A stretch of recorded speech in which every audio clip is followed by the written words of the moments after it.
નમસ્કાર દોસ્તો, વિડીયોમાં સ્વાગત છે। તો મિત્રો, આપણા હિન્દુ ધર્મમાં આવતા તહેવારો બધા જ લોકો ધૂમધામથી ઉજવે છે અને ગણેશ ઉત્સવ એ તો એક હરખની વાત કહેવાય મિત્રો કે ગણપતિ બાપાનું આગમન કરવામાં આવે છે। તો ખજૂરભાઈ મિત્રો ગણપતિ બાપાનું આગમન કર્યું હતું અને આજે ખજૂરભાઈએ ગણપતિ વિસર્જન કર્યું હતું મિત્રો, ખૂબ જ ધામધૂમથી કર્યું હતું। પહેલાં સૌપ્રથમ ખજૂરભાઈએ પૂજા કરી હતી પોતાના ધર્મપત્ની સાથે અને પોતાના ફેમિલી સાથે।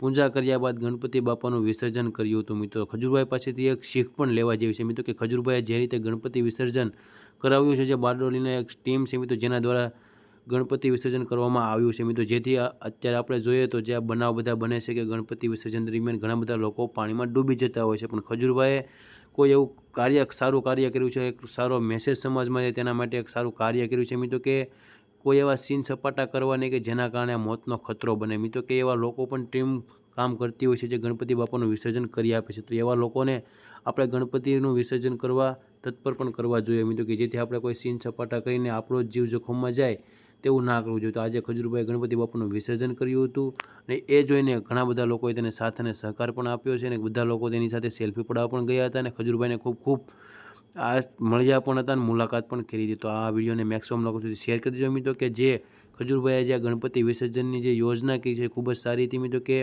એક આખી બારડોલીમાં જે ખજૂરભાઈના બારડોલી રહે છે ત્યાં એક ટીમ છે મિત્રો કે જે ગણપતિ વિસર્જન કરી આપે છે। તમે જોઈ શકો છો કે ગણપતિ વિસર્જન કરે છે પાણીમાં, તો કોઈ જાતનો મિત્રો અહીંયા એવી ઘટના ના બને કે તેના ખાસ કાળજી લેવામાં આવી છે। તો ખજૂરભાઈ માટે એક લાઇક થઈ જાય અને આ સમાજ માટે સારો વિચાર પહોંચાડે। તો આવી રીતે આપણે પણ ગણપતિ વિસર્જન કરવું જોઈએ।